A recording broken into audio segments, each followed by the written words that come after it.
1. Wolves vs Pelicans, Beringer's dominance and Summer League highlights.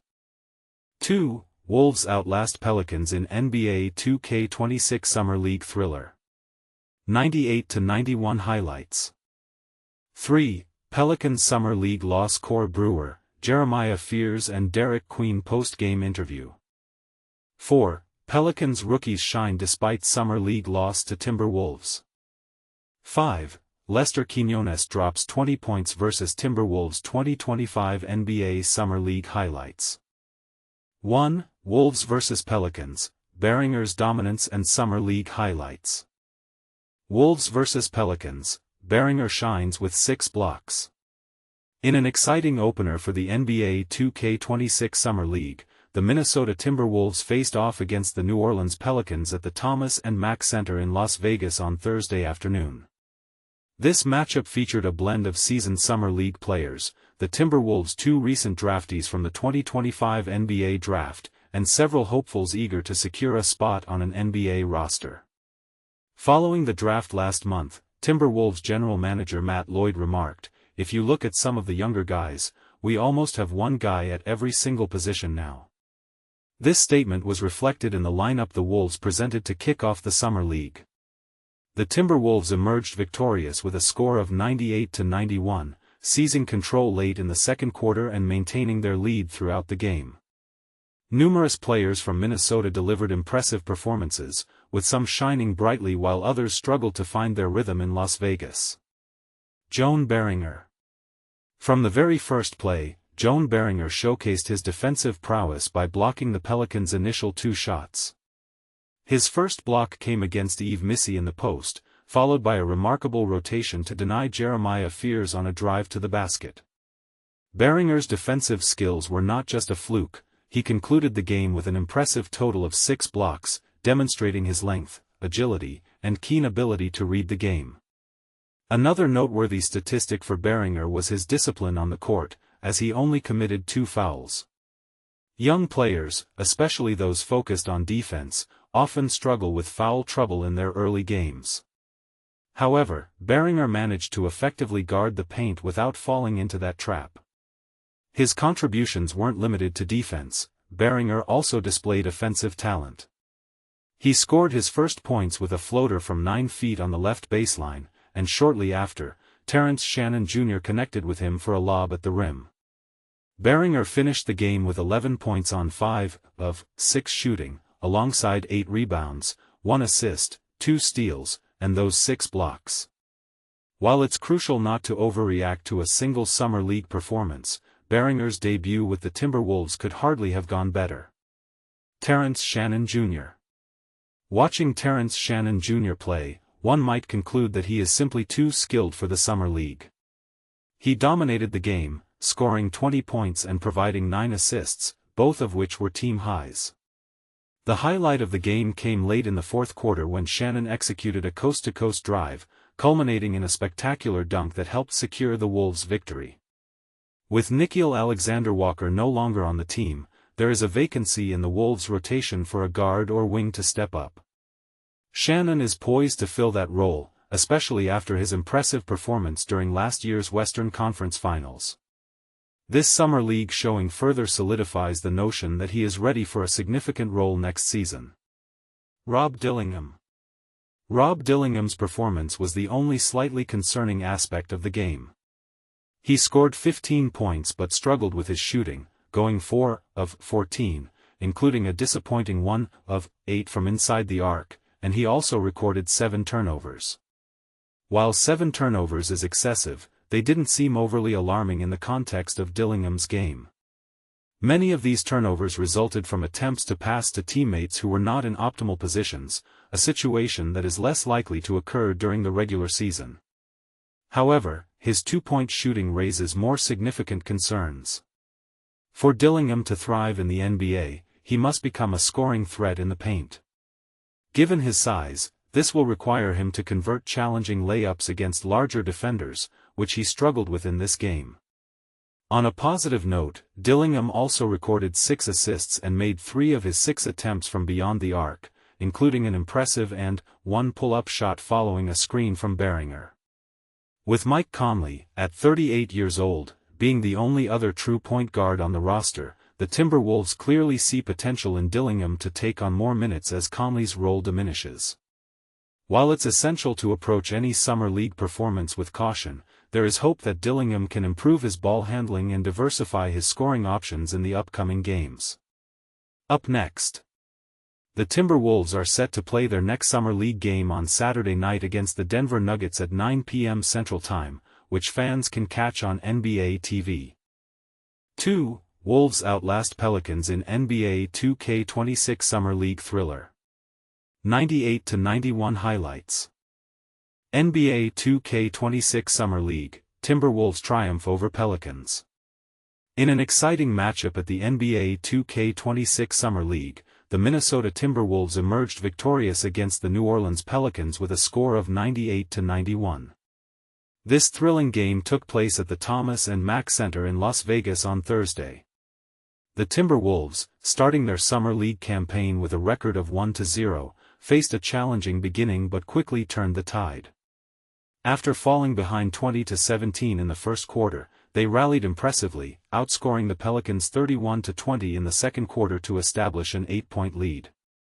Although the second half saw a competitive back-and-forth exchange, the Timberwolves maintained control of the game's tempo. Despite the Pelicans winning the last two quarters by a narrow margin of 1 point each, it was not sufficient to change the outcome of the game. Leading the charge for Minnesota were Leonard Miller and Terrence Shannon Jr., both scoring 20 points. Miller also contributed significantly with 9 rebounds, while Shannon Jr. showcased his playmaking skills with 9 assists and 6 rebounds. Rob Dillingham added 15 points and 6 assists to the Timberwolves' efforts, and rookie Joan Beringer made a solid impact with 11 points and 8 rebounds. On the other side, Lester Quinones stood out for the Pelicans, coming off the bench to score 20 points in just 21 minutes of play. New Orleans had a balanced scoring effort, with all 5 starters reaching double figures. Jeremiah Fears contributed 14 points despite a shooting performance of 4 for 12, while the duo of big men, Yves Missy and Derik Queen, each scored 13 points. Missy also excelled on the boards, grabbing 13 rebounds, while Queen secured 10. But here's where it gets controversial. Did the Timberwolves' ability to adapt and control the game's pace ultimately define their victory? Or could the Pelicans have made different strategic choices to turn the tide in their favor? As fans, what do you think? Were the Timberwolves' adjustments the key to their success, or did the Pelicans simply miss opportunities? Share your thoughts in the comments. 3. Pelicans Summer League loss. Core Brewer, Jeremiah Fears and Derik Queen post-game interview.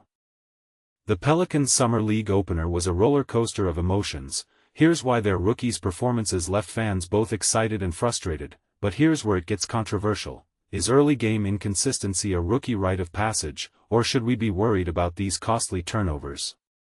Let's dive into the raw, unfiltered reactions from the locker room after the 98-91 loss to the Timberwolves. /n/n**** Coach Corey Brewer's halftime pep talk. More than just cliches. *******. When Derik Queen entered halftime with 6 turnovers, many wondered if the 19-year-old would fold under pressure. He's a special talent, Brewer insisted, revealing he challenged Queen directly. Be yourself, this is your moment. The coach's gamble paid off spectacularly in the second half, where Queen not only steadied the ship but delivered a double-double, 13 points, 10 rebounds. Yet here's the kicker. Critics argue that relying on instinct might not fix systemic issues. Should coaches instead implement stricter decision-making frameworks for young players? /n/n****. Jeremiah Fears, the fearless floor general, ****, and the 20-year-old point guard turned heads with his competitive fire, exchanging trash talk that teammates called the ultimate motivator. Brewer praised Fears' maturity. You wouldn't know he's just 18, he plays like a seasoned pro. But let's unpack this. While his 14-point effort showed promise, those 7 turnovers kept the Wolves within striking distance. Could this fearless approach border on recklessness? "We don't turn the ball over, we win by 10, Brewer bluntly stated, a line that'll surely spark debate in comment sections about risk-reward balance, /n/n***, the elephant in the gym, team chemistry concerns ***, /n. Both players acknowledged chemistry as a work in progress. "We'll keep growing together," Queen insisted, but Brewer admitted the growing pains are real. This group's got to spend more time in the gym, not just practicing plays, but building trust. Here's the part most people miss. Even with All-NBA Summer League performer Mike Peavy making hustle plays, 5 steals, the Pelicans struggled against Minnesota's length. How does this translate to regular season intensity? /n/n***, breaking down the NBA speed myth **n. Queen's candid take on adapting to professional basketball offers surprising insight. It's just taller, more athletic, but still basketball. While coaches rave about his size-shifting abilities, can he guard 1 to 5? Analysts question if underestimating the mental adjustment could bite teams later. "I'm learning every game," Queen admitted, a humble reminder that even elite prospects need time to refine their craft. /n/n***, the social media pressure cooker **, in an era where every rookie mistake trends on Twitter, Fear's admission struck a nerve. "I've got to redeem myself, for my team and all the outside noise." Does this generation face unprecedented scrutiny? Should coaches shield young players from digital criticism, or does that build resilience? Weigh in below. /n/n***, final stat sheet surprises **, Queen's double-double came with 7 turnovers, a polarizing blend of production and polish /n. Fear's 7 turnovers matched his scoring output from the charity stripe, 7 to 10 FTs, /n. Peavy's 5 steals versus Timberwolves' 18 total team turnovers. A stat that could have shifted the game. /n. Team free throw percentage, 71%, versus 82% league average in summer league history. /n/n***, what's next for the Pelicans' young core? *n. Brewer hinted at strategic adjustments. "I need to put Derik in better spots, he's got unlimited potential." Meanwhile, Queen's vow to keep this aggressive energy raises an intriguing question. Should the team prioritize immediate wins in summer play, or player development at all costs? /n/n***, controversial take **, some scouts whisper Queen's turnover issues might signal long-term decision-making flaws rather than rookie nerves. Could this early struggle actually benefit his growth? And should Fear's fearless style be tempered before it becomes ingrained? /n/n**, drop your hot takes below. Will these summer struggles translate to superstardom, or are we witnessing red flags in real time? The Pelicans' future might hinge on the answers. 4. Pelicans rookies shine despite summer league loss to Timberwolves. It's a bold statement, but sometimes the most promising beginnings come wrapped in mistakes.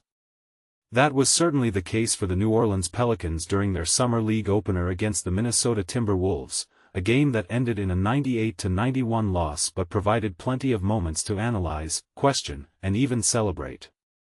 For fans eager to see what the future holds, this performance offered both hope and challenges to ponder.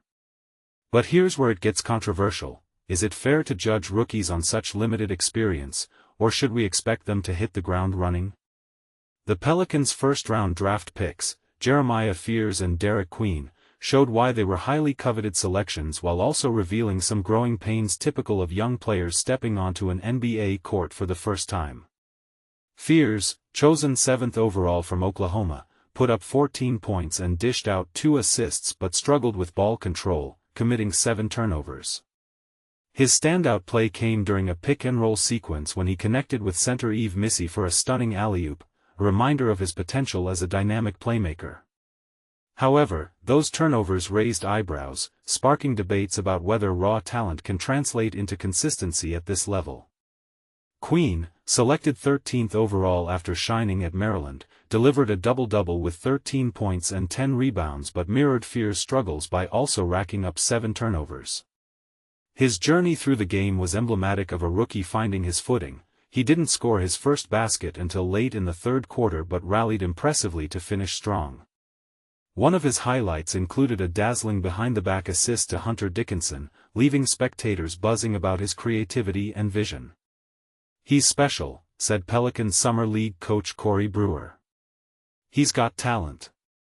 The first half wasn't great for him, but I challenged him at halftime to just be himself, and he bounced back beautifully. That resilience is exactly what you want to see." Collectively, the Pelicans committed 25 turnovers, a glaring issue that overshadowed many of their positive contributions. "If we don't turn the ball over, we win by 10, Brewer pointed out bluntly. Turnovers and missed free throws, those are two things that can crush you in any basketball game. Indeed, the team shot only 14 of 25 from the charity stripe, further complicating their efforts to close the gap against Minnesota. While Fears and Queen commanded attention as the headliners, other players who had already been part of the roster last season quietly made significant impacts. Lester Quinones emerged as a scoring leader, dropping 20 points and sinking 5 of his 8 attempts from beyond the arc. Meanwhile, Yves Missy, last year's first-round pick who earned second-team honors on the All-Rookie squad, contributed a solid double-double with 13 points and 13 rebounds. Though his shooting efficiency left room for improvement, 5 of 14 from the field and 3 of 9 from the line, Brewer expressed optimism about Missy's development. "Yves looks stronger and more prepared this year," he noted earlier in the week. "We're going to see a different version of him moving forward." Another notable contributor was Micah Peavy, the Pelicans' second-round selection from Georgetown, who added 11 points and pulled down 7 rebounds. Antonio Reeves chipped in with 10 points off the bench, showcasing depth that could prove valuable as the season progresses. Together, these veterans in training helped keep the game competitive despite the rookies' missteps. Defensively, the Timberwolves posed a formidable challenge, swatting away 12 of the Pelicans' shots, an intimidating display of rim protection. Yet, there were flashes of brilliance from New Orleans, particularly in the third quarter when Quinones and Queen combined to score their team's final 13 points. This stretch demonstrated not just individual skill but also glimpses of chemistry developing among the younger core. As the Pelicans gear up for their next Summer League matchup against the Los Angeles Lakers on Saturday night, questions linger. Can Fears and Queen refine their decision-making under pressure? Will the team address its turnover woes and improve at the free throw line? And perhaps most intriguingly, how will the balance between experienced holdovers and untested newcomers shape the franchise's trajectory? These are the kinds of discussions that fuel fan engagement, and now it's your turn. Do you think the Pelicans' rookies will grow into reliable starters, or do their early struggles give you pause? Share your thoughts in the comments below. 5. Lester Quinones drops 20 points versus Timberwolves 2025 NBA Summer League highlights. In a stunning display of skill, Lester Quinones lit up the court with an impressive 20-point performance in the Summer League match against the Timberwolves. Despite the narrow 98-91 defeat, Quinones shone brightly, delivering a scorching 7-12 from the field, including 5-8 from beyond the arc, and a cool 1-2 from the free throw line. His contribution wasn't limited to just points, he also dished out 2 assists, grabbed 2 rebounds, and made a crucial steal in his 21 minutes on the court. But here's where it gets interesting. The 24-year-old's journey hasn't been easy. Quinones had limited opportunities during the 2024-25 NBA season, featuring in only 14 games. However, towards the end of the season, he seized his moment, averaging an impressive 13.4 points, 4.2 assists, and 2.8 rebounds over the last 5 games, playing a significant 28.0 minutes per game for the Pelicans. And this is the part most people miss. With the arrival of Jordan Poole and Jeremiah Fears in the backcourt this offseason, Quinones faces a new challenge. To secure a consistent role in New Orleans, he'll have to step up his game and consistently deliver top-tier performances. Will he rise to the occasion? Only time will tell. Are you ready to dominate your fantasy basketball league? Unlock exclusive tools and insights with RotoWire. Sign up now to gain the edge and win big. https://www.rotowire.com/subscribe